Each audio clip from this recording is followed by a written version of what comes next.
From the creators of the original Cheat Sheet Rankings, this is the Fantasy Index Podcast. Brought to you by Fantasy Index, the original and best since 1987. Now your hosts, Luke Wilson and Colt Williams. Hello, everyone, and happy Thanksgiving. Thank you for joining us for this week's episode of the Fantasy Index Podcast. Colt Williams, across from me, virtually, via the miracle of the internet. I am Luke Wilson. We are here on the eve of the big day to talk about tomorrow's trifecta of games. And for those maybe you don't remember, it used to be just 2 games on Thanksgiving. Now there's 3. Plus, we get one on Friday, the quote-unquote Black Friday game between the Chiefs and Raiders, before launching into the slate of action on Sunday and Monday night. Before we do that, though, Colt, how are you? Are you ready for tomorrow's festivities? I am. Small family here. It's just me and my wife, and, well, I can't exclude the dogs, but we're not going to be feeding them table scraps. The way it was intended. No kids. Yeah, that's the way it was intended. No, Thanksgiving here, it's just going to be very simple. We got a ham. We're turkey people, but we just don't have to go through all that process and stuff. The ham's already cooked, apparently, and so we're just putting some glaze on it and then throw it in the oven and basically just heat it up, from what I understand. What is your favorite Thanksgiving food? I will say I've gone the honey baked ham route before. Nothing wrong with it. I love a good ham. Yeah, I do. A lot of people are even, counterculture about turkey. They're like, "Oh, I don't even like turkey. That's not even the part I like." I do like turkey. I'm just being real. I'm not going to go edgelord with my Thanksgiving takes.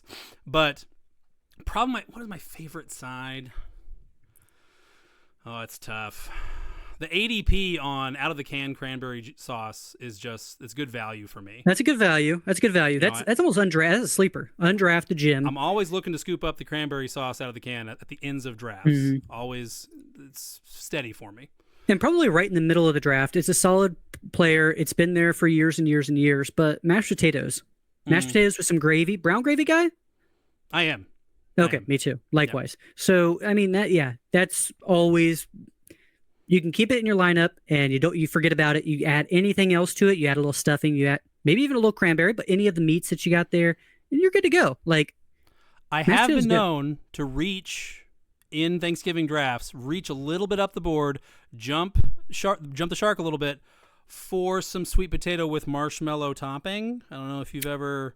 I have had that. Thanksgiving's just great. We get to stuff our faces. We get to watch 2 really good football games tomorrow. The Giants and the Cowboys, that one I'm kind of...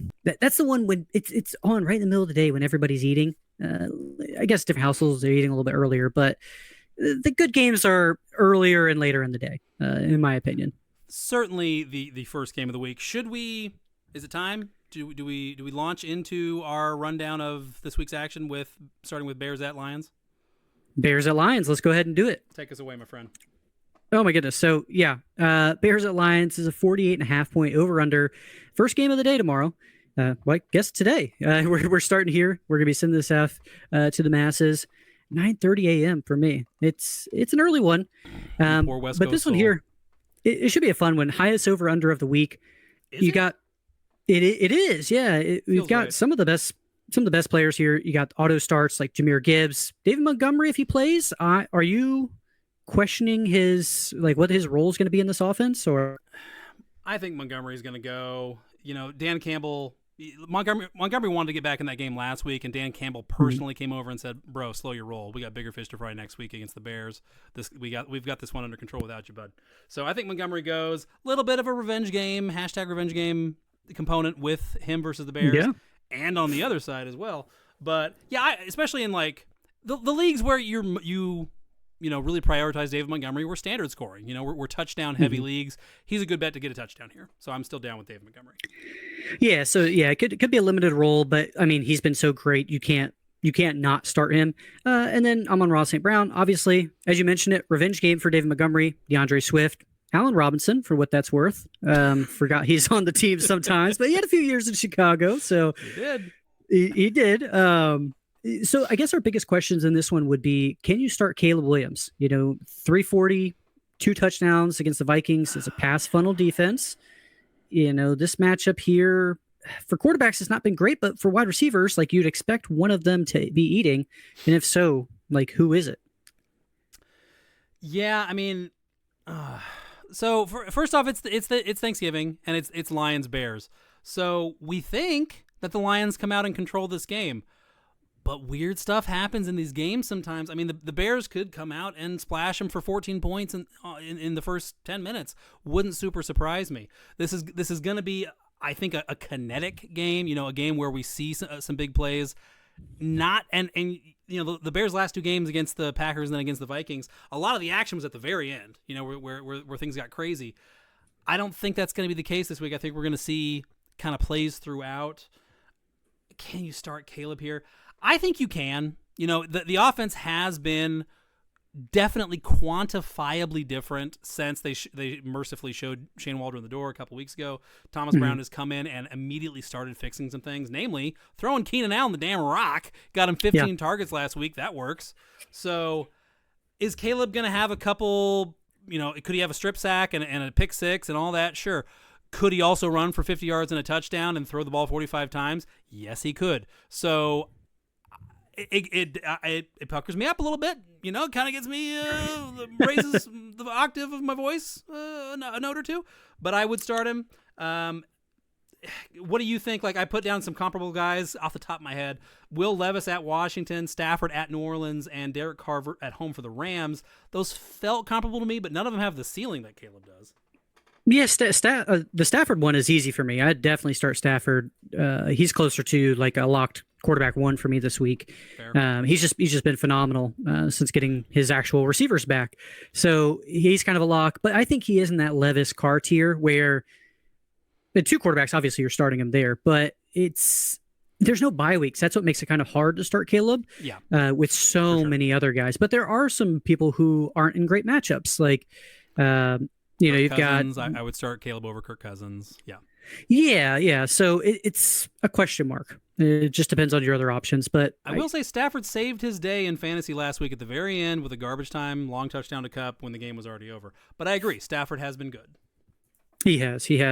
Bears wide receivers, we kind of mentioned it a little bit, but all of them kind of ate. It was a weird conundrum between the 3 of them.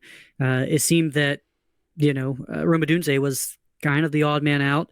Even when you're looking at the receiving core, you're looking at Cole Kmet too, like Cole Kmet on the other side of the ball, or Sam Laporta. Like, Sam Laporta is a huge question mark for everybody.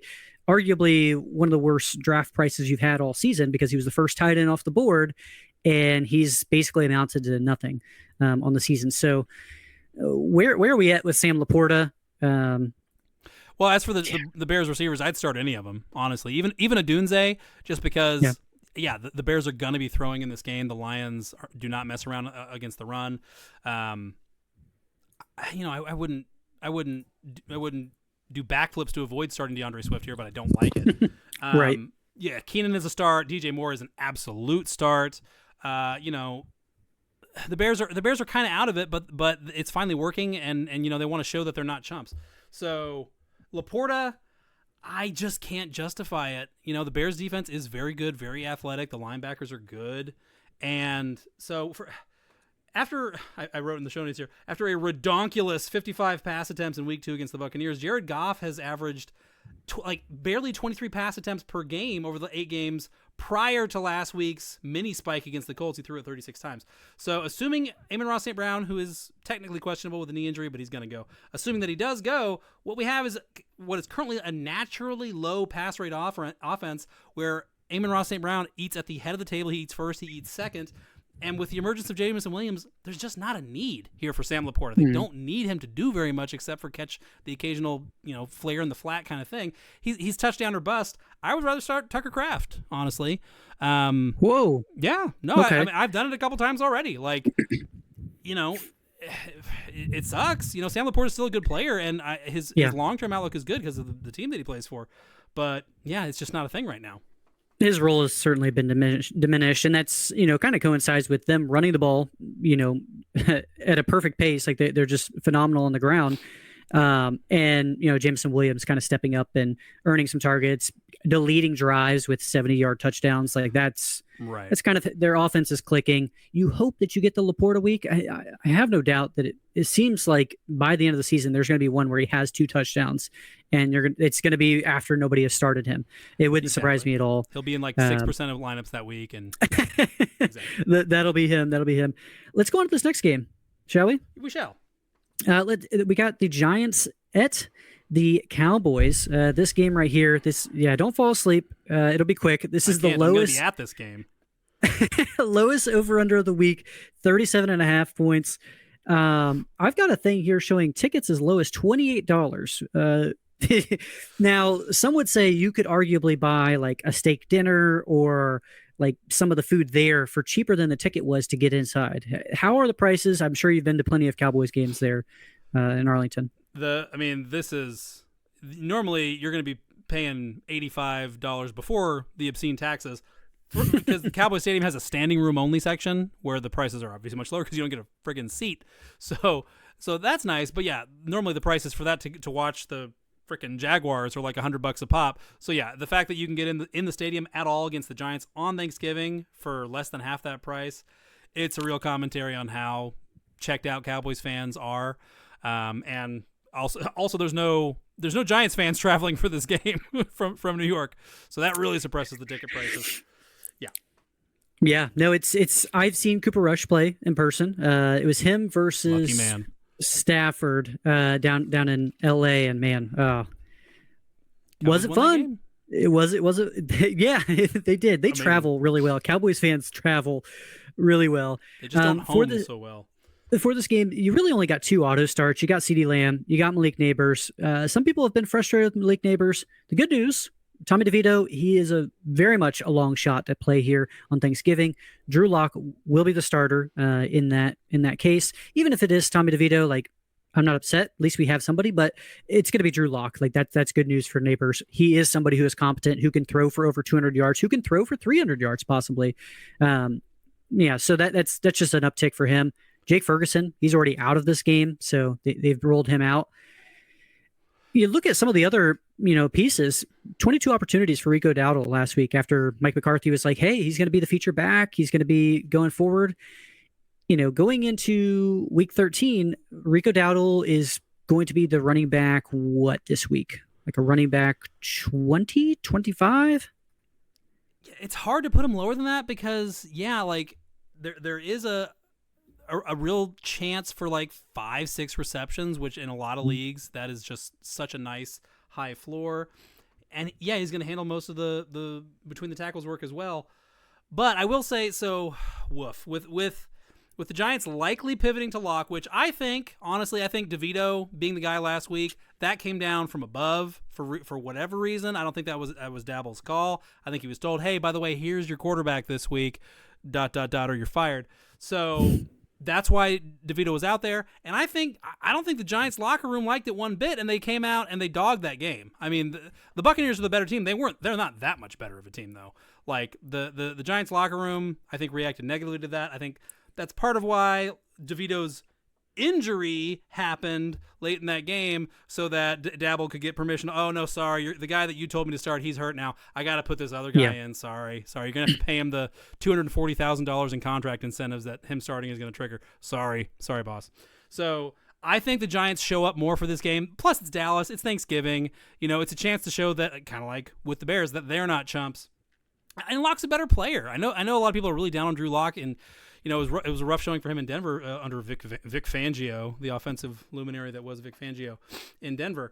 But he can throw the long ball. He should be able to make Malik Neighbors hum as at least a wide receiver 2 this week. Mm-hmm. I think the Giants probably win this game. Honestly, I mean, if I were a betting man, you can't bet on a game like this because nobody knows who's going to finish the game at quarterback for either team. But yeah, So all that is to say, I think the Giants are going to play the Cowboys tough. I'm not expecting anything game script wise for Dowdle, negative or positive. And the Cowboys offensive line is real banged up. Zach Martin, Tyler Smith, their 2 best offensive linemen, are real iffy to go. Dexter Lawrence is a bad man on that Giants defensive line. So he certainly is. When we're talking about the defensive line, let's go to the other side of the ball. Rico Dowdle or Tyrone Tracy in this game. Tyrone Tracy, I mean, he's had back-to-back games with costly fumbles. One in overtime, resulted in a loss, and another on 1st and goal from the 5-yard line, drops it on the ground. Like you know how you see like somebody fumble early on in a game and then they carry the ball just cradling it with both arms and not really just plodding straight through the middle. Like that's what I'm so terrified of happening going forward is back-to-back games. And you could see him devastated, just like we saw Quentin Johnston dropping those balls in prime time. And he just goes over and he's so upset himself. And all it takes is just one. And then it throws off the rest of his game because he's just thinking about that. He can't get out of his head. But Tracy or Dowdle in this game? Oh, man. It's unlikely you have the luxury to sit whichever one of these guys you have. Tracy's just so good. Like the Giants are not competing. They're strictly in player evaluation mode now. I don't think they're going to penalize Tracy for that. The Cowboys do have Micah Parsons and Deron Bland back. Deron Bland's first game of the season was last week against the Commanders. Last year's, record setter for pick sixes in a season. I'm going Tracy. I'm just going to stick with my gut. He's a great player. I like Dowdle too, though. I would start either one, especially in full PPR. They should both have fine days. Yeah, I think they're both very, very close. Cowboys defense on the season, 29th against running backs, but as you mentioned, like missing a lot of really key pieces there on the defensive side. So, I mean, that's really it for Cowboys Dallas. Like, again, CeeDee Lamb, Malik Neighbors, maybe a running back, and then Tolbert, check out. Maybe? I don't know. Maybe. Let's hope not. There's no bye weeks this week. That would be a Thanksgiving He's disaster. Been pretty good. Come on. All right. Let's go down to Green Bay. We got the Dolphins visiting the Green Bay Packers there. We got a 46.5 point over under. Whew, man, there's a lot of narratives behind this one. Miami traveling to cold places. Like, can they play in the cold? Like, it's a fun game here. You got a ton of auto starts in this one. You've got Tyreek Hill, Devon Achane, Josh Jacobs, Jonnu Smith. I mean, I really wish he would have been doing this on the Patriots when we paid him. I'll tell you that. I'm sure he would have loved to if Bill would have let him stop playing fullback for 5 minutes. Remember when Jonnu Smith was listed as a fullback earlier this season? That when the official depth charts came out, that's crazy. But yeah, I mean, you have it here. Jonnu Claus is here for the holidays. I mean, since week 5, he's 6th in targets in game per game and 4th in yards. Like, he's been phenomenal. Did you see the tweet by Tyreek Hill, the one he retweeted? The one where he's like, "Yeah, what happened to us? What about me?" Yeah. It's Devon Achane. It's the one where the guy's turning around to look at the girl, and it's Devon Achane and Jonnu Smith over there, and you got Tyreek Hill and Waddle just sitting there holding hands, looking the other way. What happened? What about me? But it's been pretty bad. But they didn't do that for bleeps and giggles. Like the Dolphins.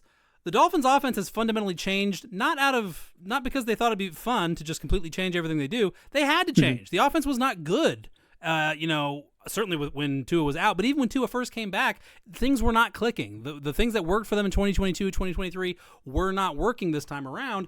I'm not going to say Tyreek Hill has lost a step or anything like that, but for whatever reason, the Dolphins, who were living and dying by challenging teams down the deep middle of the field and beating them consistently, it's not a thing right now. So the Dolphins have pivoted.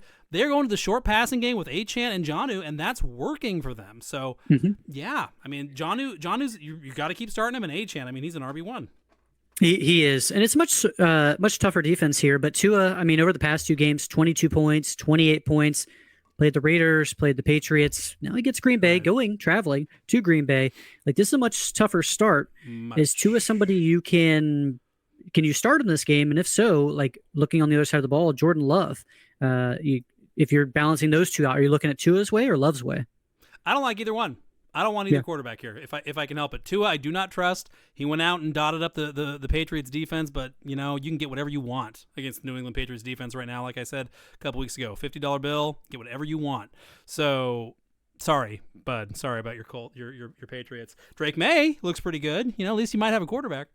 But so yeah, I'm not taking the bait there. The Packers are for real. Like they ragdolled the Niners last week, and yeah, sure, the Niners were super shorthanded. They also had to have that game. Now the Niners are really on the ropes. So the Packers are beating teams how they want to beat them right now, And the Dolphins are much easier to beat on the ground, and it's working. It's working. It is low risk. It keeps Jordan Love's health in the green zone. So I think that the Packers are going to make the Dolphins stop the run before they even think about throwing it, and I don't think the Dolphins can. So I don't really want to start Love here. I think you're talking about like another game where he's not going to throw it 30 times, which has been a theme for Love lately. 25 pass attempts or less in 3 of his last 4 times out. And Tua, I just don't think is that. I don't want to say he's not that good, but the offense is not that capable right now, and the Packers defense is a capable unit. So yeah, if I can avoid either one, I would. From an NFL standpoint, Tua is definitely the engine that kind of makes this thing go. Like we saw him without Tua. Obviously, you're going to it's not even a good backup, and they had multiple different question marks at backup quarterback. Which of a team to do that after Tua's like multiple different concussions, like that's pretty irresponsible. That's like going into the fantasy playoffs without your insurance running back. Like maybe have a backup plan there, but yeah, I mean, try not to start either one of them. Both good quarterbacks, not great matchups. Sure. Jalen Waddle. Are you chasing his big game from last week? Again, the fact that if he did it against a better defense, that'd be one thing. But the Patriots have given up 8 passing touchdowns and over 300 yards a game the last 2 weeks. No interceptions. They're just getting destroyed through the air. Mm-hmm. Waddle happened to benefit from it this time around. The Packers have a real defense. I'm not gonna dump the last 10 weeks of data because of a 1-game slap around fest against the Patriots. I'm even squeamish about Tyreek Hill at this point. Like we haven't the Dolphins are playing small ball in the passing game. They're getting the ball out because they have offensive line issues. They're letting Achane and Jonnu Smith and other guys create with the ball in their hands, and they're just dinking and dunking. That neutralizes the best attribute in Tyreek Hill's repertoire. He's a fancy decoy. He is a very well-paid decoy more than anything right now. I worry about another dud. I really do. Yeah, and I worry about the hand issue. I'm not sure how much that's been affecting him, but certainly I think that's been part of it. Waddle, through his last 5 games before last Sunday, 12 receptions, 146 yards, and 1 touchdown. Last Sunday, 8 catches, 144 yards, and 1 touchdown. So you'd be a little silly to chase it if you picked him up off waivers or if you had him on your bench and maybe you're thinking about starting him in your starting lineup. He is closer to like a low end. Obviously, you can see the highs. And Jalen Waddle is no exception for having a really high ceiling and a really low floor at times.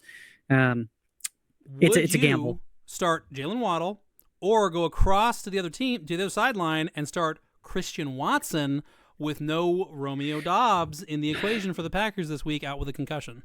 Yeah, so I ranked those guys, Jaden Reed, Christian Watson, and then I'm not even throwing Wicks into my lineup. But where does Waddle fit in there? Probably right behind Reed. And ahead of Watson. So ahead of Watson, yeah. So, but those two are pretty close. Jaden Reed's still highest for me. I just know his spike weeks are really, really spiky, and they can win you a week. I'd start Reed. But his target share hasn't 5 total targets in the last 2 weeks. Like it's. True. Christian Watson went from a career high in yardage to a career low in back-to-back weeks. So these guys are so hit or miss. It's just the Packers, the way that he threw the ball like 17 times 2 weeks ago, Jordan Love, and then again like 23 times. So some of the lowest attempts that he's had there on the season. But I think deep down, Reed's target share is the one that typically is going to be the truest. Like as much as they have a pecking order, Reed's at the top of it for me. So I would start Reed. I don't think you can go away from him here. But yeah, I sure wish it was still September when my Reed stocks were thriving. That's for sure. They certainly were. Let's go on Black Friday football. We got some Black Friday football game here. We got the Las Vegas Raiders traveling to Kansas City, play the Chiefs. This one here, Chiefs minus 13.5. The over-under is 42.5. 42.5 here. I'm not this line I got before AOC was named. Aiden O'Connell was named the starting quarterback. So I'm curious if it went up or went down. I think it's been bet up. It has to have been this game here. The Chiefs wouldn't beat the Las Vegas women's basketball team by 13.5 in football. Like, yeah. They don't beat anybody. They needed to go 59 minutes 59 seconds to beat the Panthers last week. So yeah, the Raiders will cover here. I'm highly confident. But yeah, it's Rod Favre time in the desert again. How you feeling about that, Colt? Well, first off, before we get to that, who are our auto stars? Is it the usual suspects? Mahomes, Kelsey, loves torching the Raiders. Brock Bowers' legacy game potentially incoming. The Fantasy's tight end 1 against Fantasy's tight end defense 32. Yeah. So yeah, Brock Bowers. I mean, he's fantastic. You're starting him each and every single week. I think Mahomes is in play here. Of course, Kelsey, you're not benching him. He's not been great, but you're not benching him. And then Kareem Hunt, you had him here as auto start with a question mark, and I think that's a great way to put it because Isaiah Pacheco, he's going to be playing this game. He's a full participant right now in practice. If for whatever reason he doesn't play, that'll be shocking. But he's a full participant here right now. And Sleeper, one of the fantasy platforms we play on, they have Pacheco projected for 13 fantasy points and Kareem Hunt for 6. So they're definitely expecting him not only back, but getting a substantial workload. Like that's probably a top 12, top 15 running back performance if he actually does get that. So, I mean, you can't bet on Pacheco in any sports books. I looked around. I figured they were just going to, barely roll him out, but what's your gut check on Pacheco and Hunt here this week against the Raiders? My gut check is that Pacheco projection could change real fast because he's a full participant in practice. That's fine. Let's see what they say tomorrow for starters, and then also early on Friday. I just don't see a need. Why would you ramp Pacheco up from 0 to 60 against the Raiders? Like the Chiefs know they've got this game in all likelihood. The Raiders are going to show up and play them tough, no question. But do you really need to go to stomp the gas on Pacheco here when Hunt has been fine for what you need him for, which is falling in the end zone? So could Pacheco force a 50-50 split or even worse potentially for Hunt here? Sure. Who's going to be on the field inside the 5? I think it's still going to be Hunt for one more week at least. So yeah. But it's the auto start. No, Hunt is a nice solid flex. Yeah, no, he has been an auto start for the most part. Good or bad performances. Running backs are hard to come by. So, the good thing for the Chiefs, Kareem Hunt has been serviceable, just as you mentioned. So, hopefully, that's what slowly ramps them up. Again, they're playing for the playoffs. They're not playing for each individual week here from week 13 on. In this one, we got Alexander Madison. He's limited on Wednesday. Zamir White, and still not practicing. It's not a great matchup regardless. Chiefs are number 1 against running back on the season. We saw Amir Abdullah have some juice in the backfield. So if Alexander Madison's out there, it's like a second flex. There's no teams on bye, so hopefully you don't have to go that low. But yeah, just know this matchup. This is pretty much gun to my head territory. Like any of these Raiders running backs. I know, and I mean, less than a year ago, Zamir White ran roughshod on these guys. I mean, he got he marched up and down the field on them. It was the Zamir White game. Oh, what a difference a year makes. The honeymoon is over for Antonio Pierce in the desert. The bloom is off the rose. Antonio Pierce might be 1.5 and done. Unfortunately, in the desert. Just bad luck. Sean Payton and Jim Harbaugh show up in your division. Oh, and by the way, Andy Reid's still at the height of his powers. That's just bad luck. So, sorry Raiders fans. What do you make of Hopkins? DeAndre Hopkins, who obviously is in, I think will this be his 5th game as a Chief? That sounds about right, because it was his 2nd game where he had the blow-up game, 8 for 86 and 2. It's been quiet since, real quiet. Yeah, D-Hop is a guy who he found the end zone last week, and we're very fortunate for that. But the last 2 weeks, playing less than 50% of the snaps, again, it just seems like they're kind of reserving some of their players going forward. I'm not going to... Man, would I go as far as Jalen Waddle versus DeAndre Hopkins? Or Keenan Allen versus DeAndre Hopkins? I think that's the territory we're in, where it's, as you mentioned, not gun to your head, but it is closer to wide receiver 3 than it is either wide receiver 2 or wide receiver 4. So he's like right on that cusp for me. Where's he at for you? I would start Keenan Allen over Hopkins and Waddle without hesitation. Yeah. This is the Bears are in prove it mode. I can't really say what the Dolphins are in. Hey, we found this scumbag, sleazeball scheme that is getting us just enough points to beat crappy teams. Maybe we can stay in the wild card hunt for another couple weeks if we keep doing this type of mode. And like you said, like the Chiefs got Rashee Rice. He got his knee blown up early on in the season. They're like, okay, we just got to wrap this guy in cellophane and keep him safe until January, and then we'll start using him again, which sucks for us on the fantasy side of things. So Hopkins is a flex. That's it. That's it for me. Yeah. I think he's still in that same territory. I didn't mention the name, but Jacoby Myers. I think he's probably in about that territory where we know that the Raiders are going to have to be passing to kind of keep this one afloat. As we mentioned, really good against running backs. And AOC does not scare you? He doesn't. So I dug into it just a little bit. In 2023, from week 9 on, that's once AOC took over the starting job as a rookie quarterback. So mind you, Myers averaged 14.5 points per game. That was good enough for the wide receiver 30 in points per game. Like, for what it's worth, that was with Deontay Adams. He was being serviceable. He was a wide receiver 18 during that span. Just think of Brock Bowers as Devontae Adams. His term is in terms of taking targets away, and expect like another, low end wide receiver 3, middling wide receiver 3. That was under interim offensive coordinator Bo Hardigree, who I just had to Google, I do admit, after McDaniels and Mick Lombardi were mercifully punted into the sun. With who even is the coordinator? Didn't they fire Getsy? I don't even know anymore. They're changing all the time, and even you have Antonio Pierce coming out there and saying, "Oh, the Raiders are the worst team." Like Scott Turner, yeah, Norv's kid, and Scott Turner did pretty decent work for the Commanders last year. Mm-hmm. So especially early on. So I don't hate it, and it worked last week for Myers. It did.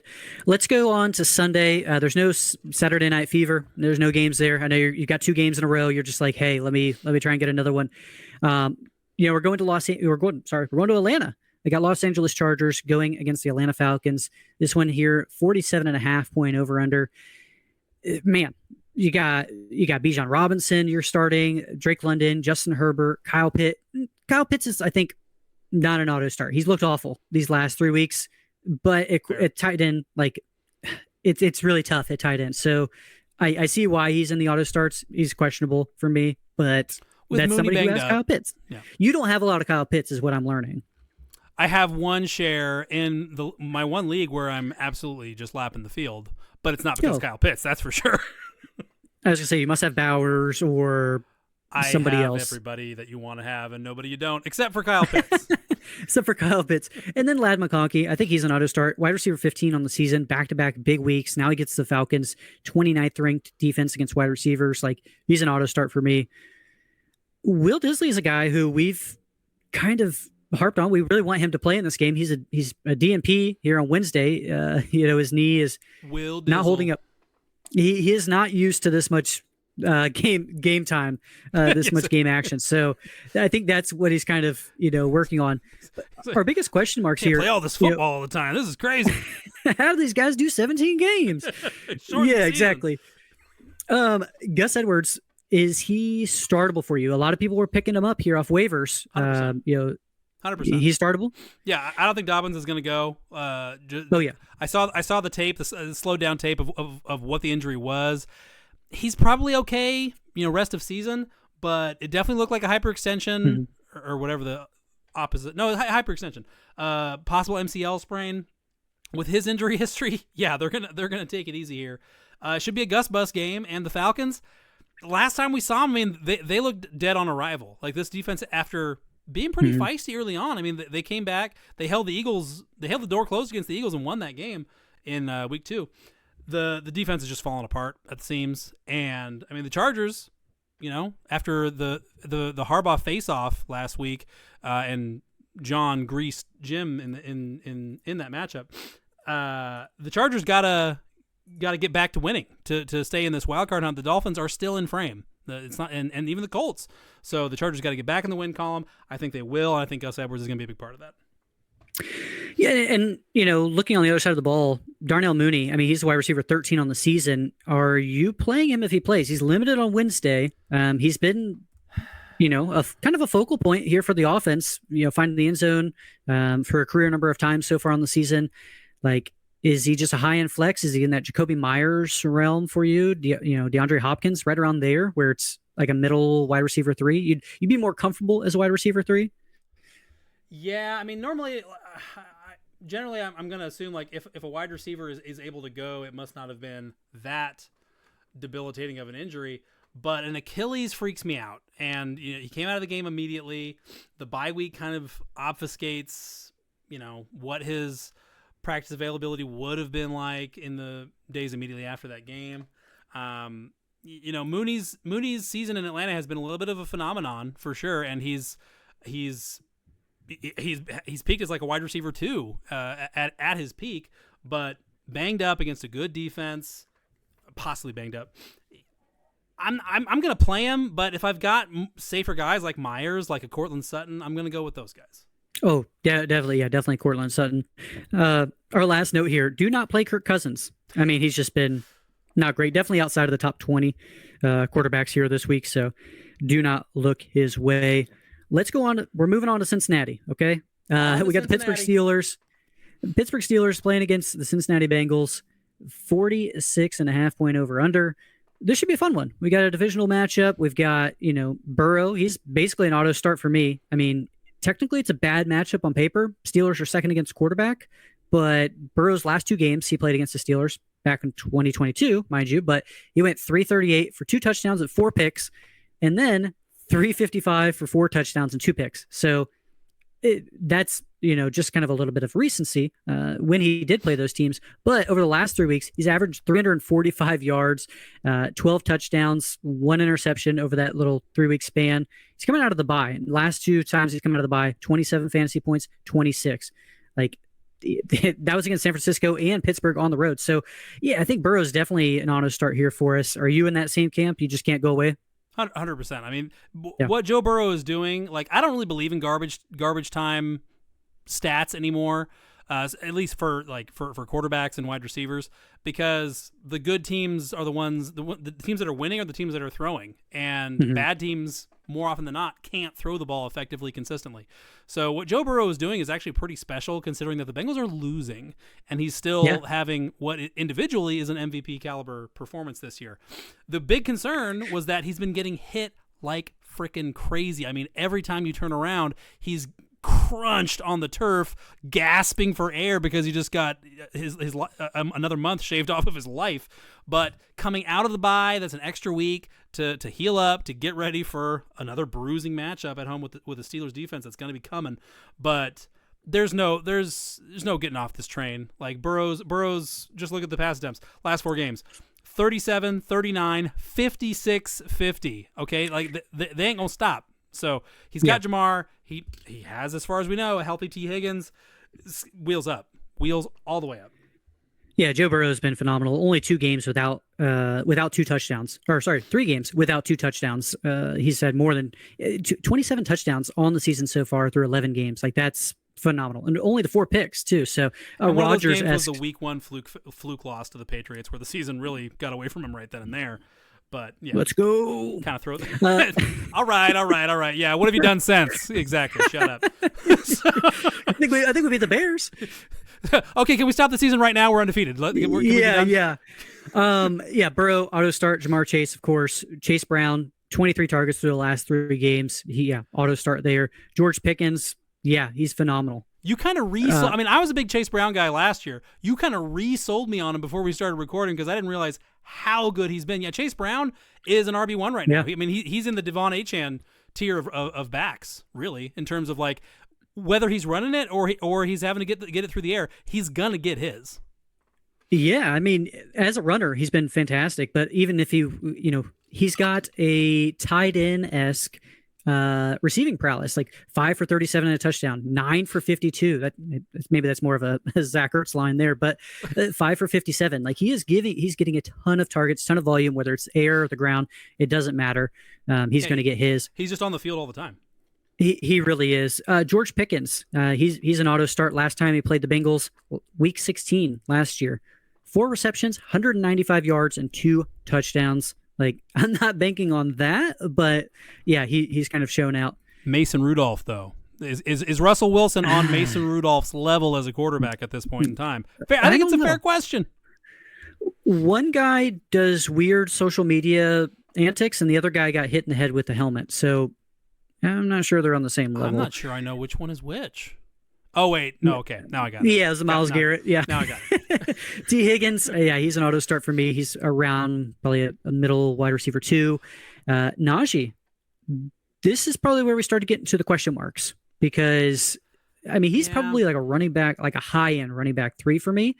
I'm not starting like Gus Edwards. I'm not going down to like Gus Edwards or anything like that. But Najee, seeing a little bit of Jalen Warren kind of getting worked into the offense, which I'm not a fan of. But he's probably in that Tyrone Tracy, Rico Dowdle tier of running backs here this week. What do you think? It's just not acceptable for a guy, for an offense that wants to run the ball really as much as any team in the league does. Like the Steelers, Russell Wilson, low pass volume, one real wide receiver on the whole friggin' roster. They want to pound the ball down defenses' throats so badly, and Najee has 3 total touchdowns on the season, despite, what am I looking at here? 8 out of 11 games with 16 or more carries, which 16 is the new 20 when it comes to carries for running backs. Yeah. They are feeding him so much, and he is just not getting it done. Lots of teams are having trouble converting in the red zone, but so are the Steelers because Najee Harris is just not that good. Yeah, you have to start him because, it's very unlikely that you have the luxury of just keeping him out of your lineup entirely. The Bengals are not a very imposing matchup, but I don't love it. He's just not good enough. So, if you've got like Tyrone Tracy, I'm starting Tyrone Tracy over Najee Harris at this point. Personally, talent matters at a certain point. Yeah, no, I agree with you there. Probably the last guy we got to talk about, Russell Wilson. He's probably a quarterback 20 as well. Like he's one of those guys where you're not even thinking about it if it's one quarterback, but in Superflex you don't have a choice. So yeah, Superflex you don't have a choice, and one quarterback, he could go for 160 and 3 touchdowns. That's a classic Russell Wilson type line. So, but short of that, I don't love it. 3 weeks ago, 195 and 3 touchdowns. Damn, so exactly. yeah, that's how he's kind of made his hay, being very efficient. Coming through the air with touchdowns as opposed to the yardage. So, yeah, try to stay away, even though it's a good matchup there here on Sunday. Moving on, going Arizona Cardinals at the Minnesota Vikings. This one here, 45.5 point over under. Auto starts. You got Trey McBride. That guy, you mentioned it here. He's got a league-winning remaining schedule. He does. So he good. needs to find the end zone, man. Like I don't know how he keeps doing it. Marvin Harrison Jr., start him up. Disappointing last week. He's been, we talked about Sam Laporta being kind of a really bad pick. He was the tight end 1 drafted somewhere in the second round, whether it was middling or the end of second rounds. But Marvin Harrison Jr. was going as like the wide receiver 8, going at the end of the first round in some leagues. He's been a bust. Yeah. He's been a bust. He's certainly been a bust for what it was. And if you listen to us for the show, like we were saying, like we believe in the player. Right. It's just he's drafted too high. So start him up here. My argument against Harrison Jr., like, not to toot my own horn, but I'm surprised at how right I was because I wasn't sure that my hesitation with him would bear out, but my gut was telling me I don't see the targets here. I just don't believe that they're going to pour the ball into this guy's hands 140 times like a lot of people did. And yeah, after 11 games, he's sitting at 66 targets. He is the wide receiver. He's the wide receiver 29 in full PPR because he's only got 36 catches on the season. That's Rashad Bateman territory, folks. That's not good. I saw a stat earlier today, or a tidbit of the top 60 receivers in fantasy football. He has the lowest fantasy points if you take out touchdowns. So passing touchdowns are arguably as fluky as ever. It's just not been very good. I don't blame Harrison for that, but some of his metrics are also pretty iffy. So yeah, he's got a little bit to prove coming down the stretch here, but he's an auto start for me here personally. Yeah, it gets the Vikings. They're 30th against wide receivers. So yeah, that's if there was ever a time to start him, like this is the one. So yeah, hopefully he gets it going. Justin Jefferson, obviously, Kyler Murray, Aaron Jones, T.J. Hawkinson. We had to put him in here. He went 7 for 114 here last week. He's just getting ramped up. He's a probational auto start. Probational, but yes. Probational. Yeah. Okay. Probational auto start. our question marks here. We've got James Conner. Like, he's been phenomenal on the season Right. as a whole, but He's kind Vikings of reverse Chase Browning. He's Yeah. the Benjamin taking his Button of powers Chase away. Browns right now. only one of those guys can succeed. So exactly, Freaky Friday. James Conner is not a guy you're sitting, but you need to be very cautious. Like, again, you're not picking up anybody off the waiver wire you're starting over him, but the receiving work has kind of saved him over these last 2 weeks. 33 yards on the ground, 8 yards on the ground. What is that? 41 yards with 19 total touches on the ground. Like, that's awful. Receiving work has saved him. Hopefully he can get something kind of going here. He's not a breakaway type of guy, especially at this point of his career, but he's got 2 touchdowns since week 4. Yeah. Not great. You can't really move away from him, but yeah, certainly temper expectations. Sam Darnold, he's probably a high-end streamer. You could certainly throw against the Cardinals. Like, this is a game where you could do that. Back-to-back 20-point performances. Jordan Addison, like, this is a guy who, if he catches a touchdown, you're very happy. If he doesn't, mainly, you're sad. So, yeah, wide receiver 3. He had a big play against the Bears last week. That saved his day. The Vikings are not throwing like they were in the Kirk Cousins days. Like, Darnold... all but one of Darnold's games with 30-plus pass attempts are in the last 4 weeks. And yeah, that indicates an upward trend. But with Hawkinson back now for, in a full-time role, Hawkinson played like 68% of the snaps last week. Volume's not there. I don't trust him. He's kind of the Sam Laporta of wide receivers for me in fantasy right now. Let's move on to another game here. We've got the Indianapolis Colts at the New England Patriots. This one here, 42.5-point over-under. You've got one auto start, and it's Jonathan Taylor. Josh Downs, he's questionable. Head coach Shane Steichen, he said it'd be tough for Downs to play this Sunday, but we're not ruling him out, which to me is more doubtful than it is questionable. Biggest question marks, a lot of people picked up Anthony Richardson after he's been dropped, here for not performing or not being healthy and being on the field. Is he somebody you can start? So like Anthony Richardson or Stafford, I think that's a question mark you have. The insurance agent, the actuarial in me wants to say Stafford, take the smart money. The riverboat gambler in me says Richardson. I believe that he's good enough to get over on this Patriots defense that is and furthermore, he has to. Like, if Richardson comes out and goes 9 for 28 against the Patriots this Sunday, which is, I'm not going to say it's not possible, absolutely possible. But if he does, we're going to see some real hand-wringing start to take place in Indianapolis and on, the talking head shows about what's Anthony Richardson's future in Indianapolis? What are they doing? So he has to have this game. I hope he knows it. Honestly, like, a big part of me hopes Anthony Richardson can see the forest for the trees here and realizes, oh, crap, I better go out and carve these suckers up. So, yeah. But I'm rolling him. Personally, I would over Stafford. I want that ceiling. I'm going to ask this next one for a friend. For my friend, Walton Is his name Williams. Schmolt? Schmolt, yeah. It's Wolt, actually. Anthony Richardson or Jordan Love at home versus the Dolphins? I am going Richardson. Jordan Love is the better player, but the disparity in matchups there is severe. Okay, the Dolphins still have everything to play for in their heads. I mean, I don't think they're going to catch the Chargers or the Broncos, but they've got the scent. They're trying. The Patriots, I mean, they're just trying to decide if Jared Mayo is going to be the head coach, really, and can we keep Drake May from getting killed while he continues to quote unquote develop, whatever that means. So. Yeah, no, I would go AR personally. I know that's pretty spicy though. No, I don't think it is. His highs are high and his lows are low. If you don't know that by now, then shame on you. That you're gambling when you throw him into your quarterback spot, and Exactly. for most people, they don't want to do that.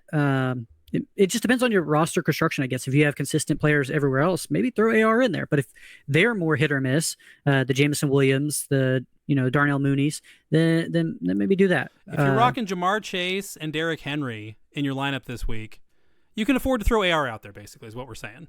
Yeah. And you've got, of course, patron saint Jonnu Smith at tight end. You got to have Jonnu, or you can't start. You can't risk it with AR. You got to have Jonnu. You remember the movie Beer League? Jay Chandrasekhar's character in Beer League, where he says, "How much for a ZJ? If you have to ask, you can't afford it." when he says when like they bring him back to play that game with the coins where you're throwing the coins and like ricocheting them into the cups, and when he's sober he's terrible. He can't play at all. But then he gets bomb drunk and he throws like 8 quarters at once and they all go in. I feel like that's AR here against the Patriots. I know that was a real winding road to get to that where I was going with that. But that's how I feel. That's what my gut is telling me here. It could be wrong, but it could be very right. It was a 2006 sports comedy, baseball comedy. I haven't heard of, but I know there's tons of movies out there where somebody gets drunk or intoxicated, whether it's a few different ways. Inebriated, yes, whether it's libations or not. I wholeheartedly agree with that. Let's look at his receivers then. Josh Downs probably doesn't play, so Michael Pittman, he's going to see some Christian Gonzalez. During those plays, I'm not really excited, but he's not going to not going to follow him around the entire game. Is Michael Pittman somebody you can throw out there? And if so, he's a wide receiver what? I think he's a wide receiver too. I think Pittman has a nice day here. I think he's going to see the targets. I think he's a good bet for a touchdown. Yeah. Alec Pierce too. Hey, why not? I mean, Alec Pierce, the best ball guys out there are definitely counting on some Alec Pierce coming home this week for two for 110 and a touchdown type game. So, and I think it's all on the table for Pierce, for Richardson. Pittman's floor is not great because Richardson's floor doesn't exist, but I think it's going to work. I like him this week. I gotcha. Let's go Ramondre Stevenson. He's probably like the low-end running back 3. Not been great since he hasn't been getting touchdowns, and he hasn't got any, I think, for 3 weeks now. So he's Najee by another name, Colt. Let's call it like it is. He's Najee by another name. And Jalen Warren is his Antonio Gibson, or Antonio Gibson is his Jalen Warren. We just solved fantasy football. There it is. That's it in a nutshell. Beautiful. Well done, my friend. Did. We're not going to talk about him for too long, but Hunter Henry, he's a low-end tight end 1. Stop it. And then Drake May, he's a very low-end streamer. I like him. I would play May. I play May over Russ this week, personally. Oh, yeah. I would. Yeah. I know. He's got the juice. We like this kid. Like I said, the Patriots need to get him to the offseason intact, with his spinal cord not severed. That's all. And get him some weapons. Get him some weapons in the offseason, please. Good, yeah. Let's go on. Seattle Seahawks at New York Jets. This one here, 41.5-point over-under. This one here, the Jets defense has just completely changed. They're number 1 against wide receivers on the season, 2nd fewest yards, 5th fewest touchdowns, 5th against tight ends as well. But they have just kind of let up here recently. So if you're still looking at them as like a stout defense or anything like that, if you've grabbed their DST, then you've probably noticed that they were on waivers for a reason. Looking at your auto starts, you got Kenneth Walker, you got DK Metcalf, Jackson Smith and Jigba, definitely. Garrett Wilson, Breece Hall, if he's active, I'm definitely starting him. Right now, he's a DNP. He didn't practice Wednesday with the knee injury. And then Devontae Adams, I have him in here as auto start, but I think you had a little bit of hesitation. So, he's still seeing so many targets that, can you really justify sending him? It'd be very tough. Like I said earlier, you need like a Cortland Sutton type, guy who really, really has outperformed his ADP to be able to justify it. So I get all that. But Adams has not been good since coming to the Jets because the Jets are a dumpster fire inside of a porta potty that is now, I don't know, how much worse does it get? Being launched into the sun, let's say, on a rocket. Yeah. So, there's a part of me that thinks this is. I already thought coming out of the bye, this is it. They're not going to play Aaron Rodgers again. I was whispering in your ear saying, "Uh-oh, Cole, your Aaron Rodgers Superflex share is toast. You're dead. It's over for you, buddy. You're screwed, pal." And you were like, "Yeah, whatever, Luke." That turned out to be wrong, maybe. But everything is. It's pandemonium in the Jets locker room right now. Top to bottom, the whole organization is in disarray. The defense is falling apart because Jeff Ulbrich, who was an awesome rile up the troops type of defensive coordinator, has now been forced to be the interim head coach, and all the magic that him being the DC imparted on the defense is gone. So you can't play the defense. I think they're going to get killed by the Seahawks here. I think we're looking at like a 30-6, 35-10 type of final score. We might be looking at Devontae and Aaron Rodgers' last dance this week against the Seahawks at home. Could be. I mean, Rodgers could be starting as a farewell to the fans type of game here if they come out and just get absolutely flattened again. So yeah, that's why I'm so squeamish on Devontae. Garrett Wilson, I mean, with Devontae in town, the defensive attention he's seeing is night and day. So I would still start Garrett Wilson just because he is that good. He's not getting bracketed nonstop anymore. But short of that, and then also Breece Hall. So I mean, it's just the Jets cannot catch a break, and they refuse to grant themselves one either. Yeah, let's stay with that for a second. So with the quarterbacks, Aaron Rodgers definitely not, but Jonnu Smith, that's like a very low end streamer. Like, I'm not excited about that. I think they're going to put up points, but we could very well see that come on the ground. Yeah, I'm not really excited about Jonnu Smith. He's in the Caleb territory for me. That's well, he's not even going to throw it that much though. So yeah, he's sub Caleb for me. There's a chance. I mean, there's a chance that the Seahawks make sport of demolishing the Jets and ushering in the end of the Rodgers era in New York. There's a chance. And I can't believe this didn't occur to me sooner, but can you think of many quarterbacks this side of Sam Darnold who would not like to kick the Jets when they're down more than Jonnu Smith? Yeah. And we were saying, I don't know if I believe the revenge game thing for DeAndre Swift, David Montgomery. Here I maybe do. This is a pretty sweet opportunity potentially for Jonnu Smith to say, neener, neener, neener. So yeah, you wrote me off kind of thing. Exactly. Yeah. Now I'm writing y'all off into an early grave. So just food for thought. But yeah, I could see it. Gino is like the QB14 still. So let's be real. Let's stay on Breece Hall for just a moment. If he plays, he's active for me. There's no way I can bench him. If they're basically saying he's healthy, he's going to play. But if he's downgraded out, we've seen flashes. It was a long time ago, it seems like. But Braylon Allen, do you have any kind of confidence in throwing him out there? He's available in basically 70% of leagues, so he's definitely out there. I think if you're the Breece Hall manager, if you've been listening to us for any amount of time, you should have already had him on your roster, traded for him, grabbed him off waivers, whatever. But Braylon Allen, if he gets a start, or Gus Edwards in Atlanta.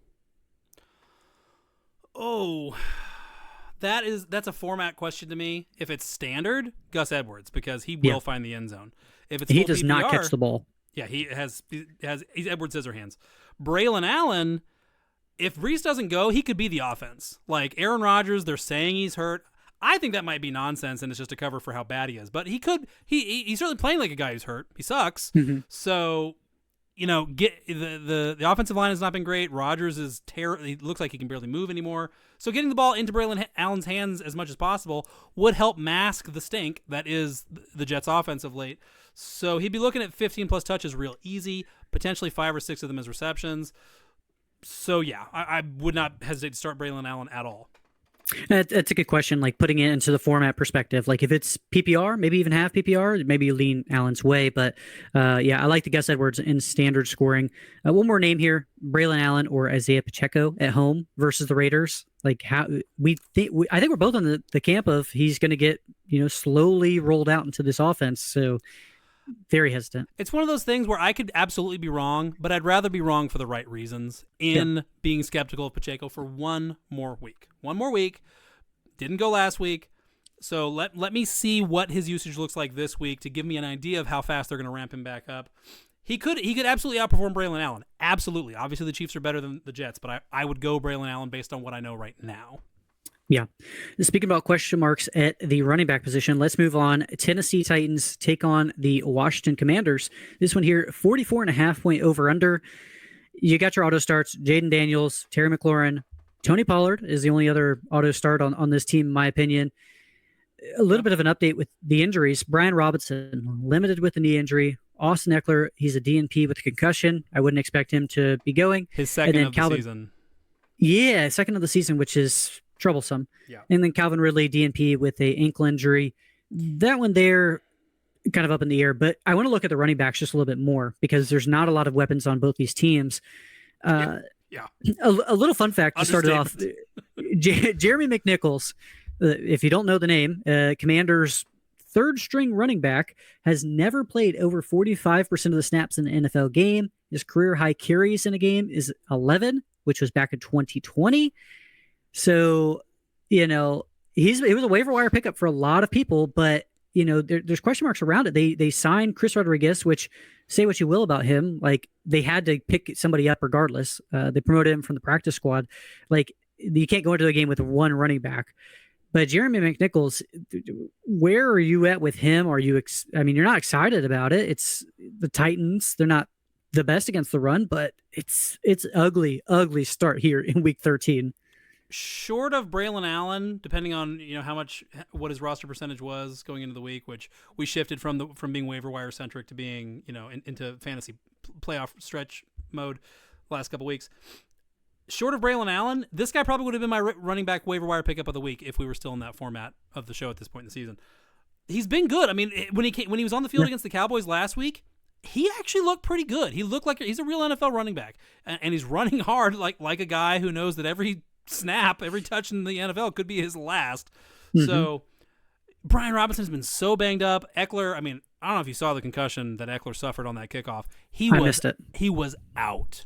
He was out cold, and he was walking back to the sideline like, hey, coach, hey, coach Brandon Staley, are we going to win? Are the Chargers going to win today? Am I still a Los Angeles Charger?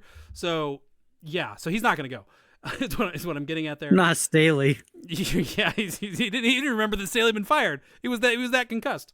So yeah, McNichols is a real upside play here. The Titans defense, the Seahawks traded for Ernest Jones. Their defense has been much better. The Titans defense has not been as good since Ernest Jones was shipped away. So yeah, I like McNichols here as a dicey flex, for sure. McNichols or Gus Edwards? Gus. Okay. Well, McNichols was your waiver wire pickup of the week, as you mentioned, and I think Gus Edwards was. I mean, maybe picked up the week before once he got reactivated. Fair. I did say that thinking like people had already shored up Gus, but maybe they hadn't. So that's fair. Yeah, that's true. Calvin Ridley, he's probably a low-end wide receiver too. Right now, he's not practicing, but if he's out there, he's getting the targets.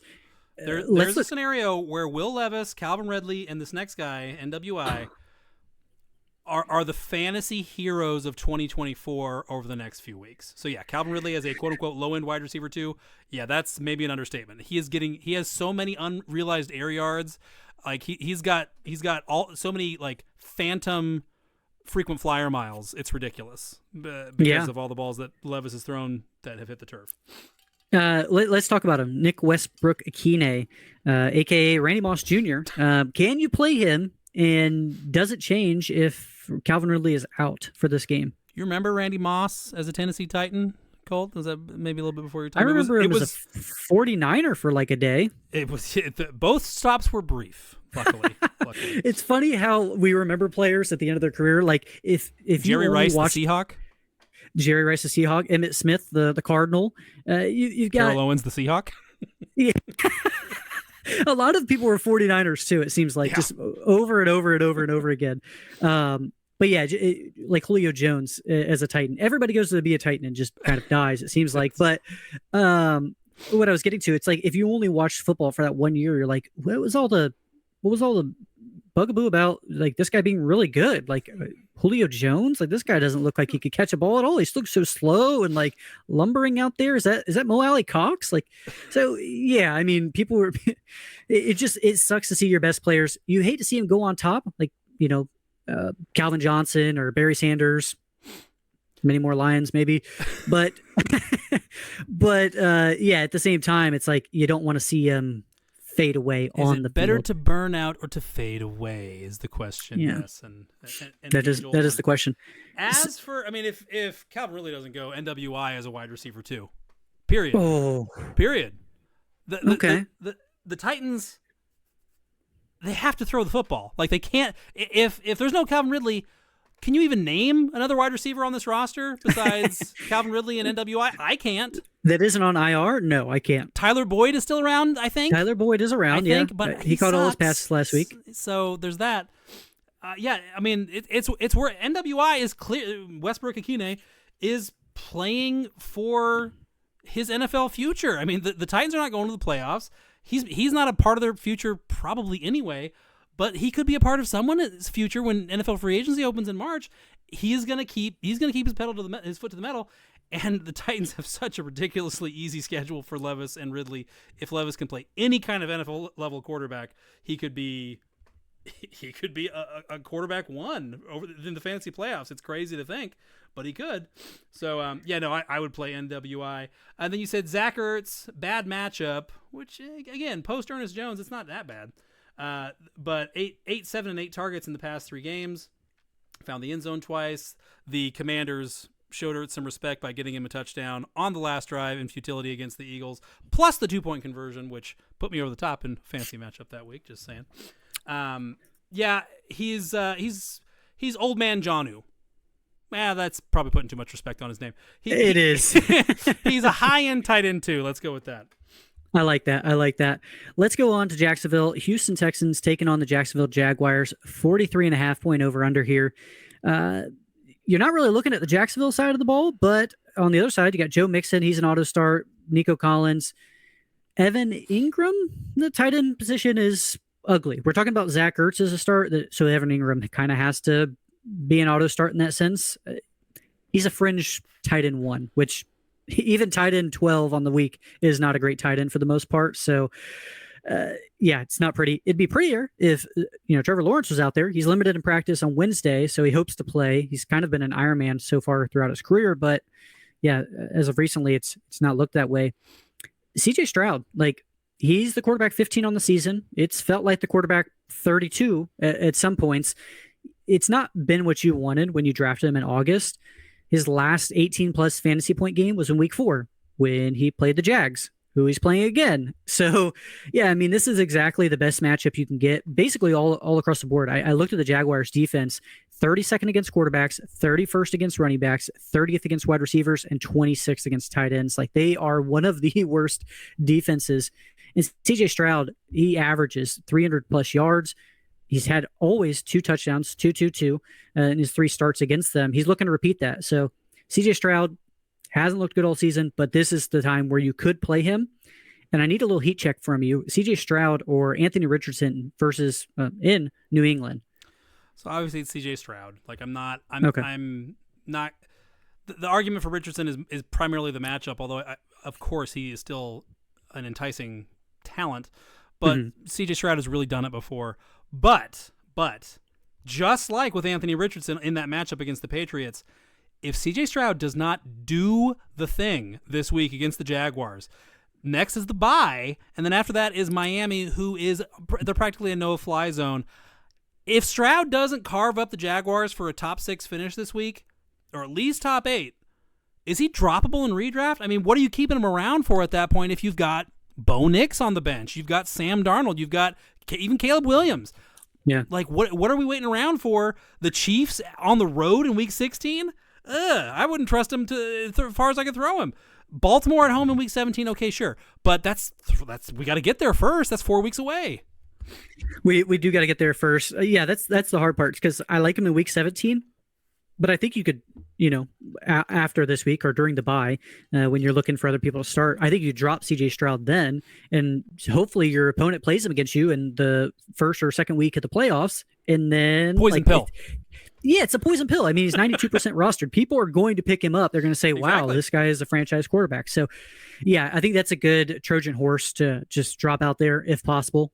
It's spicy. Tank Dell, he's probably a flex, a solid flex. It's been rough for the Texans. The Texans got to stop the bleeding. They have to win this game. If they don't win this game, the Colts could beat the Patriots, the Titans could beat the Commanders, and all of a sudden they have 2 teams breathing down their necks for the division. I think the Titans will still be a couple games back, but they have to stop the bleeding. They have to win this game, and no Diggs. Obviously Joe Mixon should go supernova in this game. He could be the RB1 on the week easily, but there should be work for Tank Dell here. He should catch 6 balls. If he doesn't, kind of like with Stroud, how do you trust him again and win this season? It's a concern. He's got to do it here. I was just thinking about CJ Stroud just a little bit more. 2,800 yards, 14 touchdowns, 9 interceptions. There's another guy, 2,700 yards, 20 touchdowns, and 9 interceptions. Jared Goff. Like they're both teams are running the ball very, very efficiently. Like Joe Mixon is way better than we expected. So maybe that's a little bit of it too. Obviously we're missing some touchdowns there. We want some more touchdowns, but even Jared Goff, who's the quarterback 12, compared to Stroud's 15, like it's just simply because they don't throw the ball a ton. Like it hasn't worked out. Been games with like 5 turnovers in one. So yeah, just kind of had that epiphany, and I wanted to share it. And Goff has been fine in fantasy, but it's been buoyed by 3 or 4 blow up matchups. Stroud has not cracked the top 10 since week 4 in fantasy. He has not a top 10 quarterback finish in 4-point passing touchdowns since September. So yeah, sure. On the whole, he's QB 15. That's not that bad. But look at his numbers since the week 5 against Buffalo. I bet he's outside the top 18 at the position. So yeah. Brian Thomas, he's closer to a wide receiver 2 than he is a flex if Trevor Lawrence suits up. If he doesn't, Mac Jones was good enough to get him 5 for 82 the last time they were on the field in week 11. Yeah. You're just hoping it's not Mac Jones out there. And I have a jersey of him, and I think it needs to be burned this Christmas. I want to move on from that guy. I don't think you can sit Brian Thomas Jones. Can't. Brian Thomas Jones. I don't think you can sit Brian Thomas Jr. even if it is the Mac attack again. Brian Thomas Jr. has been better than Marvin Harrison Jr. this year. Yeah, he's the better junior of the two as a rookie. So that's a thing. Do you want Trevor Lawrence out there? Yes, obviously. Like Mac Jones has shown us how. Okay, maybe we were being a little too rough on Trevor Lawrence, guys. Holy crap, this is bad. So yeah. I can't start Evan Ingram with Mac Jones out there. I just can't bring myself to do it. Granted, I have a lot of Jonnu Smith to fall back on, but even still, like, oh man, Kate Otten, who else could possibly be out there? Zach Ertz. I would start Zach Ertz over Evan Ingram if it's Mac Jones. I don't believe. It's got to be full PPR, and even then I don't like it. I like Evan Ingram more than Zach Ertz, but it's about that tier. Before, if it was a couple of weeks ago, I would have said Evan Ingram. But Evan Ingram above Zach Ertz just a little bit because he does have potential to actually take it down the field a little bit further. But yeah, the Zach Ertz, the Hunter Henry type era, I think that's kind of where Evan Ingram is if it is in fact Mac Jones at quarterback. And then Travis Etienne, he's not somebody you're starting. You're not dropping him. It's a very frustrating situation. Talking about draft bust, Travis Etienne, look no further, drafted ahead of Joe Mixon, who we talked about here, drafted ahead Derrick Henry, who's the running back 2 on the season. Like, it's very ugly. It's the Goldilocks pain point for me, like, because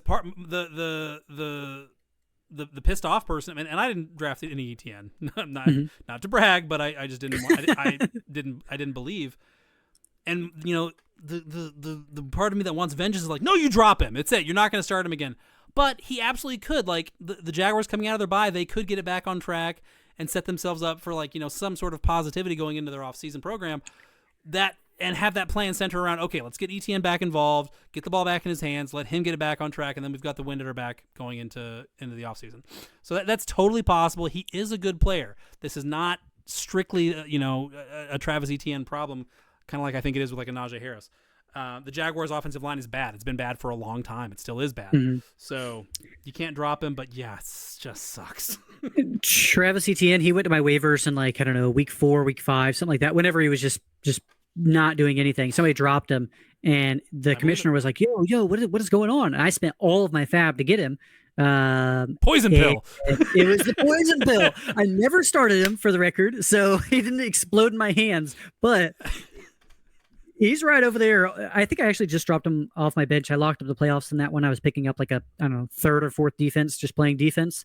So I did drop him. Hopefully somebody takes the poison pill and swallows it. But yeah, not a pretty sight there in Jacksonville. Let's move on. Los Angeles Rams, they travel to New Orleans. They play the Saints. 48.5 point over under. This ties the highest over under of the week. Got a couple of auto starts here. You got Puka, you got Cooper Kupp, Alvin Kamara, Kyron Williams. Taysom Hill is an auto start for me. I don't think that should be debated. I think he's somebody who is locked and loaded. He is a top 5 tight end until you tell me otherwise, because no other tight end has the ability to pass, run, throw. They have the ability to do it. They're not going to do it. But yeah, just the way he can accumulate points, I think it's second to none. Like he's somebody who should be starting. And it wouldn't surprise me if from here to the end of the season, you told me that you're starting Taysom Hill over Travis Kelce. I think it's a little silly, but people would have said the same thing last season about Sam Laporta and Travis Kelce, and you would have been right. Like there are certain situations where you just got to go with what they're producing and putting out on the field than the name itself. But yeah, I mean, this is a pretty easy one for who to start and who not to start. They really consolidate a lot of the work on both teams. Matthew Stafford, 4 good/great games over the past 5 weeks. Stafford, we got to keep talking about Anthony Richardson, like Anthony Richardson or Stafford in New England. I think that's kind of where the line is. If you need upside, I think it kind of resides there with probably Anthony Richardson, but Stafford's got pretty good upside here against the Saints. And I would much say better floor. Let's be real. And a much better floor. Yes, certainly. So if that's what you're looking for, I think that's a good spot. And I don't mind Derek Carr. I know he doesn't have Chris Olave. He's got no Rashid Shaheed. They have found a way. Like, is MVS going to keep going, 2 catches for 140 yards and a touchdown every week? No. But Carr's peripheral metrics, his peripheral stats have been strong pretty much throughout the season, even after the entire offense cooled way off after their crazy 2-week start to the season. The Rams defense is very bend don't break, as we saw against the Eagles last week. It did eventually break, but they it kept them in that game most of the way against a really good offense, obviously. Am I going out of my way to start Carr? No, certainly not. But in deeper leagues or in, super flex situations, I wouldn't shy away from it. The Saints are playing for pride. They're trying to thump their chest and go out there and beat teams through sheer force of will. And hey, worked the last 2 times. Yeah. And not that it matters for Alvin Kamara, but I thought it was funny when I was putting it into the show doc that the Rams defense was 12th against the running back before Saquon, and they were 24th after Saquon Barkley. Historic night. So in week 12, for you to fall that far on one game, that's saying something. That is a lot. Let's talk about Taysom Hill just for one more second. Like, I'm very high on him. Where are you with him? Like, I've got Brock Bowers ahead of him. I got Kelsey. I got McBride, Kittle. Assuming Brock Purdy's out there, but outside of that, like, again, I think he's top 5. Like, would you go Cade Otton, who had a down week, but first week with Mike Evans, you got Cade Otton in North Carolina. No, I would go Taysom. There is a possibility. Like, we don't know what the future holds for the Saints. We obviously have no idea who the head coach is going to be. Yeah. We're not 100% sure who the quarterback is going to be. There's a scenario where Taysom Hill, this is his last hurrah in New Orleans. He is technically signed through 2025, but he's getting up there in age, and are they really going to pay him it's $8 million, whatever he's owed next year? Probably. I think you could say probably, but change is coming, and that's dangerous for, kind of high-priced older players, always is. So, but as it pertains to right now, rest of the season, wheels up. I mean, they're going to have Taysom Hill going out like an absolute king of kings if that's the case. Yeah, Taysom Hill is an auto start. They have nothing else. Alvin Kamara cannot do it all by himself. They got nobody else. They got Jawan Johnson. They got MVS trying his best to be a wide receiver 1. So yeah, Taysom Hill, it's the rare situation of a guy he has to process the work because there's nobody else. And last one here. This is a guy you said you have in a lot of leagues, but Taysom Hill or Jonnu Smith in Green Bay. Oh my gosh, Colt, that's a bad one. That is a People bad can one definitely right there. have both of those guys on their roster. Oh, buddy. Yeah, it's part of me wants to. Part of me wants to say Jonnu's floor is higher, but I can't even prove. But Taysom is so weird. I mean, obviously he's unlike any other player. I would go Taysom. Again, he could drop 30 points here. They're coming out of their bye. He's fully rested. Yeah, Taysom. But very close. Very, very close for us. Start them both. I mean, how good are your? I started 3 tight ends in multiple leagues last week. Worked out mostly okay. So as long as you got the dub, that's all that matters. Exactly. So how good is your flex got to be that you're not starting both? I mean, you got to have Cortland Sutton. He's getting name dropped this episode more than ever before. You got to have a real guy. It does seem that way. You mentioned it for a second, but MVS, Marquez Valdez-Scantling. He's a dart throw in your flex. If you're down bad after Thursday or Friday, he is a guy who can do the Deshaun Jackson, the Jameson Williams, get you that one really big play for a touchdown. But outside of that, I have no faith in him. I'm not, buddy. Guys, let's. Yeah, we do this every year with one or two players where we're like, okay, I know he's been a putrid nonsense nobody for 8 years, but the last 2 games have been really. If he comes out and he kills you and costs you your week because you played him over, I don't know, Darnell Mooney or even like Darius Slayton, if he got Wan'Dale Robinson, like a guy like that, if that costs you your matchup, you deserved it because you were chasing points that have already happened. Yeah, but yeah, start Jonnu Smith as your flex and have Taysom Hill in your in your tight end spot. That's a very good point there. Getting a little bit of flashbacks of Rashad Perryman on Tampa in the playoffs. I remember that one vividly because it helped me win a championship that year. Yeah. And then also because the next game here, Tampa Bay Buccaneers, they travel to Carolina, play the Panthers, 46.5 point over under. This one right here, you got Mayfield, Chuba Hubbard, Bucky Irving, Mike Evans, Cade Otton. Like, I think Cade Otton's still we were hesitant to start him over Taysom Hill, but that just means that he's about a tight end 5 or 6 on the week. I'm not really worried. It's a very small sample size with the one game with Evans back, but yeah, I think you could throw him right back into your lineup. He's still an auto start for me personally. This one here, it's a juicy matchup for wide receivers against the Bucs. The Buccaneers, they are 27th against wide receivers, but it's the Panthers. Like, can you start any of them? You got Coker. He's questionable. And he's a DNP on Wednesday. Like, Jatavian Sanders, he's likely not playing. He had a really nasty neck injury, got carted out there last Sunday. That was scary. Can you start Xavier Legette or Adam Thielen or David Moore? Was it David Moore, right? Like David Moore revival. There's 10 no teams on bye, so maybe that helps your decision. Yeah, if Coker goes, I don't think you can start David Moore because the fact that Moore spiked with Coker out is hard to overlook. But now Thielen is back.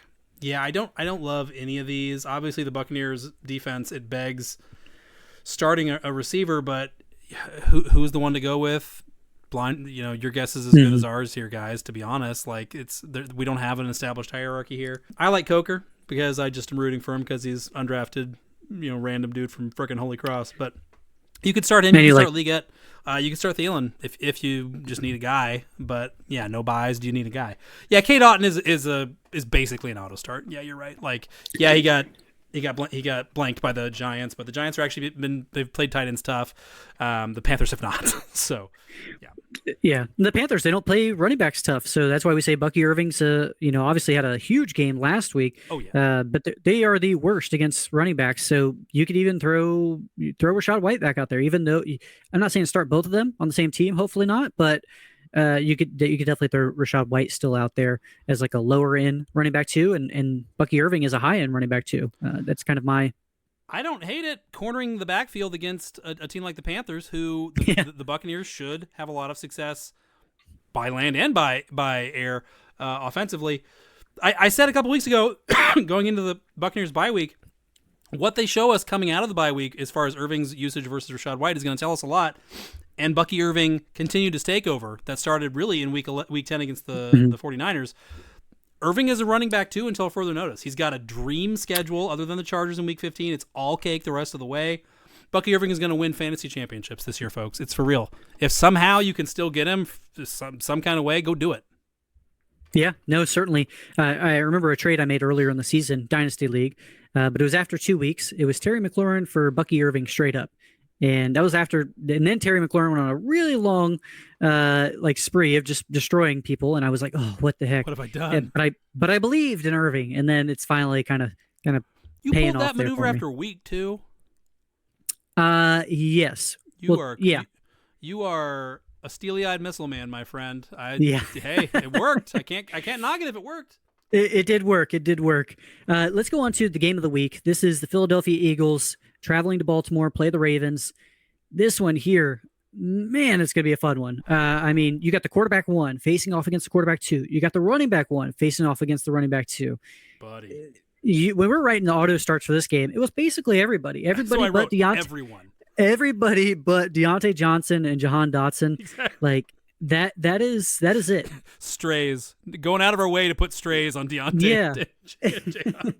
if we can. This one here, I mean, Devonta Smith, he's still not practicing on Wednesday with the hamstring injury, so that's something to monitor.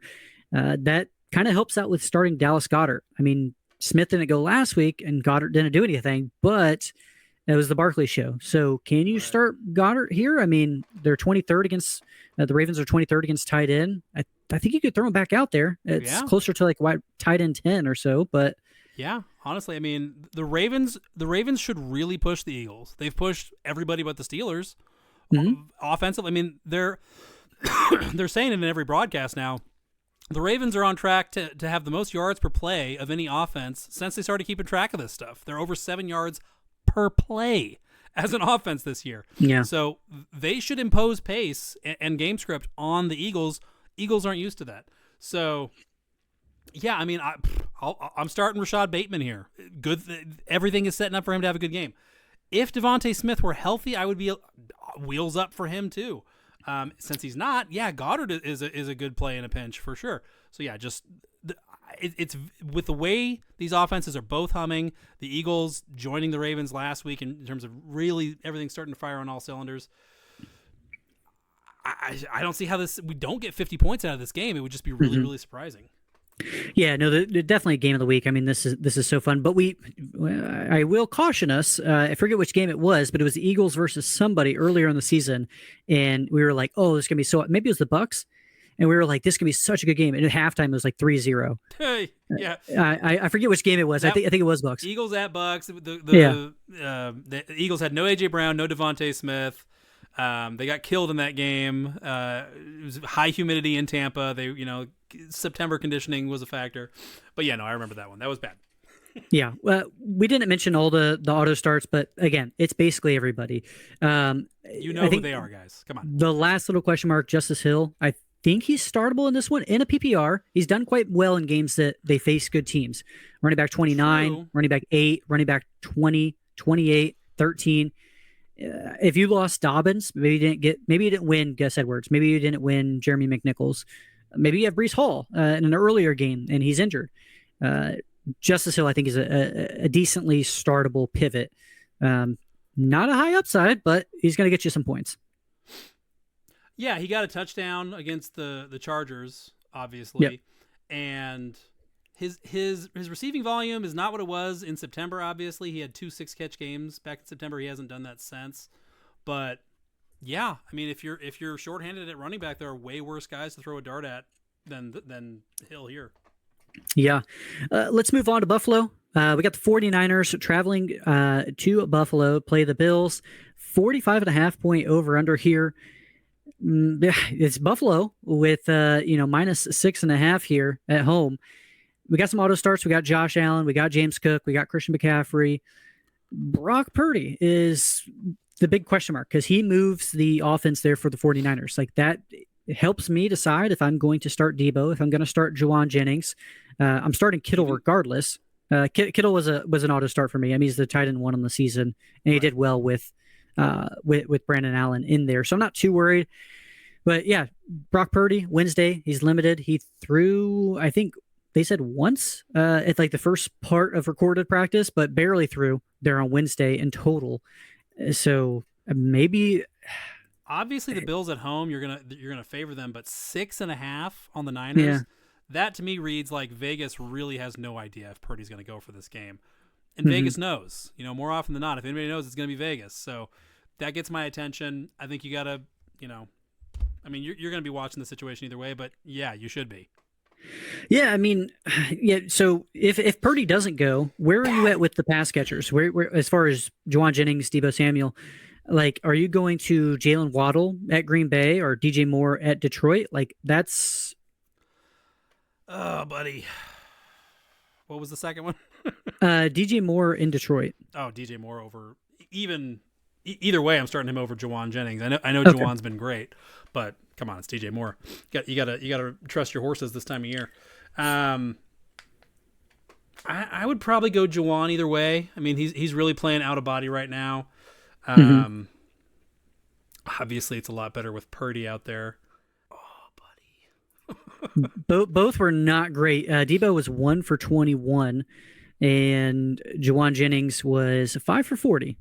So yeah, I'm more squeamish in general on Debo than I am Juwan right now. Which, I mean, talk about things we never thought we'd be saying in this year of our fantasy Lord 2024. Yeah, I mean, upgrade everybody if Purdy goes, and if they don't, well, hold on to your butts. Hold on to your butts. And it's a Sunday night football game, so you won't know probably up until kickoff. So that is the worst part. You're looking at the other side of the ball. Dalton Kincaid, he's missing practice here on Wednesday. Bit of disappointment all season for them. You're not starting him regardless. Don't like it. Yep. The Bills wide receivers. Are you starting Amari Cooper, Khalil Shakir? Khalil Shakir, I think you could definitely start. Keon Coleman, no, but I'm not dropping him. And Amari Cooper, maybe. Like that's. It's rough. We got to keep an eye on it. Obviously, even Coleman, like. It's been a couple weeks since he got his wrist crunched by Jordan Poyer and the helmet hit heard around the world. But yeah, with it being Sunday night, that makes it so tough. You'd have to have, Khalil Shakir or somebody else that you could plug in, and you're probably starting him anyway. Anyway, I would start Cooper. I would not start Coleman unless I was really, really desperate. And we got a full practice out of him tomorrow or Friday. So. Yeah. Amari Cooper, wide receiver 60 on the season, only one game over four receptions. Like that's, I remember him and Deshaun Watson, just infinite amount of targets. Nothing was actually getting to him. Things could not have broken worse for Amari Cooper in 2024. Let's be fair. It really hasn't. What a horrible time for it to happen at age 30 too. It's like, that's contract time. Like it's not pretty, but Monday Night Football, let's move on. Cleveland Browns taking on the Denver Broncos in Denver, 42.5 point over-under. You got Cortland Sutton, you got David Njoku. Bo Nix, yeah, I think you could definitely start him as an auto start. Like, despite the matchup, Browns don't really scare me against the quarterback, and he runs the ball too. So he's getting it done in a multifaceted way. I like that. Are you starting any Broncos running backs? Nope. We're both not starting any of them. Browns running backs. Sorry, Nick Chubb. We're not starting you either. Like it's just a question mark all around over there. Nope. Really, the auto starts is about it. And you want to check out Jameis Winston in Superflex. Yeah, he's already rostered, and you probably have to start him. But you mentioned it here, Jerry Jeudy revenge game like that. I like that narrative, especially with Cedric Tillman. He's kind of banged up in concussion protocol. Yes, Tillman's not going to go. I would start Jeudy. I believe in Jeudy here. He's about the only Brown that I really like. Even Njoku, I know we have him as an auto start because tight end is down this year. I don't trust it that much. I agree he's an auto start, but the Broncos are no joke. They got everything to play for, everything out in front of them. But yeah, Jeudy I would start. The rest of it, not so much. Jameis is due for to come back to earth in a big way after the Snow Globe game. Sorry, Jameis stands. I know there's a lot of you out there right now. There are, yeah, certainly in a big amount of way. The upcoming schedule is absolutely horrendous. Wow. We finished it. That was the Thanksgiving episode. I mean, we got through it. We went now. I'm ready. Up tempo. No huddle, up tempo. I'm ready to take a nap because one more sleep and I will be eating some of my favorite meals there on Thanksgiving. Anything else you want to say to the people before we check out? Good luck. Hopefully you start all the right players and none of the wrong ones. Now let's all go get some sleep so we can eat a bunch of food tomorrow. All right, we'll be back with you folks next week to get you ready for the fantasy playoffs in Week 14. Sayonara. See ya. This has been the Fantasy Index Podcast. For more great content, premium rankings, and cheat sheets, head over to fantasyindex.com.